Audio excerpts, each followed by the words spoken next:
So before we start this first example on factoring trinomials, let's look at the problem. Do all the terms have an x? No. So I can't factor x out. And do they all have a coefficient that I could factor out? No, but this still factors. Okay? Now before we factor it, let's take a break. And over here I'm going to write x plus 1 times x plus 2. Now, if I were to multiply x plus 1 times x plus 2, I would do x times x and get what? X squared. And I would do x times 2 and get what? 2x. And I'd do 1 times x and get what? 1x. And 1 times 2 is? And then I would combine my like terms in the center, and I'd have x squared plus 3x plus 2, right? Now, look at the similarities between this trinomial and the one we've got right here.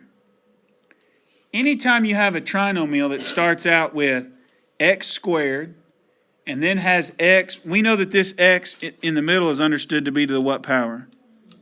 To the first, right? And then this x right here is to the 0, and so that's why we don't even write that x, do we? Okay, this form, when it goes from squared to the first power to the 0 power, this is called quadratic form.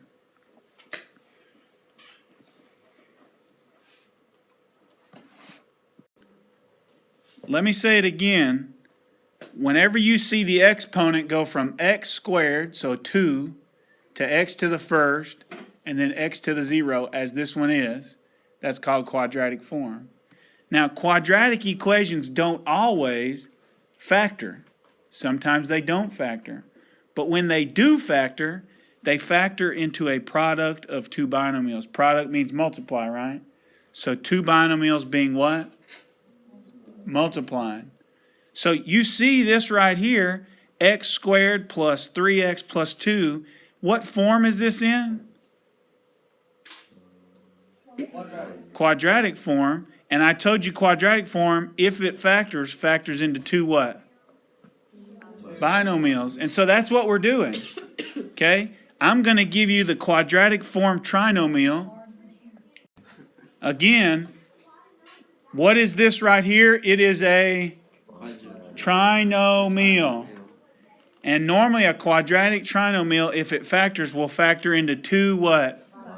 Binomials. So that's what we're going to attempt to do on this problem. Remember, what does factoring mean? Factoring means undistributing or unfoiling, right? So instead of me giving you two binomials and you multiplying it out to get a trinomial, now I'm going to give you the trinomial and you got to make it into two what? Binomials. So let's do the problem that's on the board. So here's the problem on the board. And I told you that if it factors, it normally factors into two what? Binomials. So let's go ahead and write two binomials. Okay? And now here's the thing.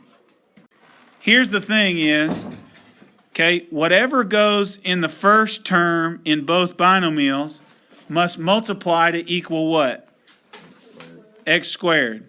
Well, what times what is x squared? X times x. So in the first term, I'm going to put an x here, and I'm going to put an x here, right? You see that?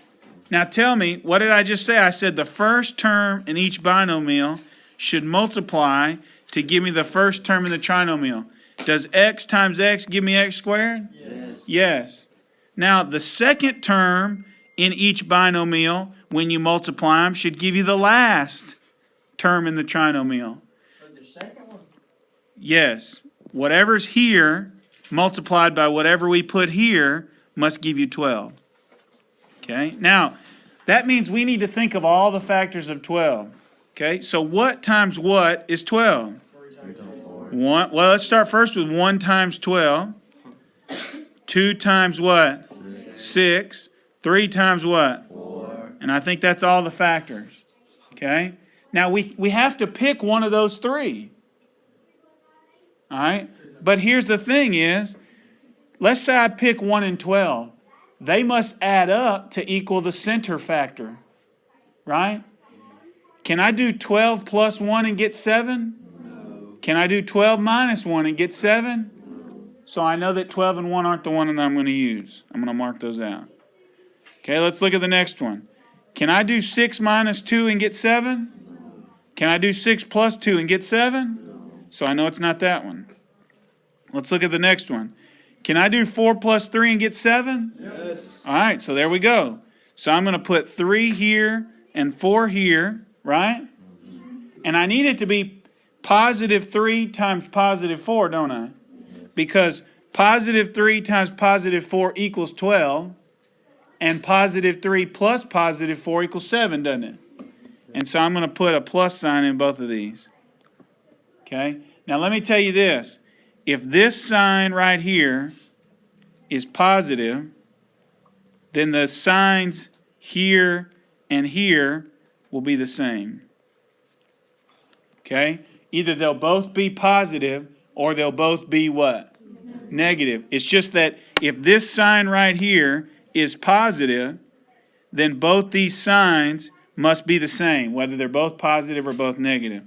Now, if this sign right here were negative, then that would tell you that these two signs right here, okay, right there and right there would be different. Right? Positive means the same, negative means different, right? And so you can see our answer is x plus 3 times x plus 4, right? Now, if we want to check our answer, we could refoil, couldn't we? So x times x is x squared. X times 4 is 4x. 3 times x is 3x. And 3 times 4 is? And then when I combine like terms, I have x squared plus 7x plus 12. Is that what I started with? That means I factored correctly.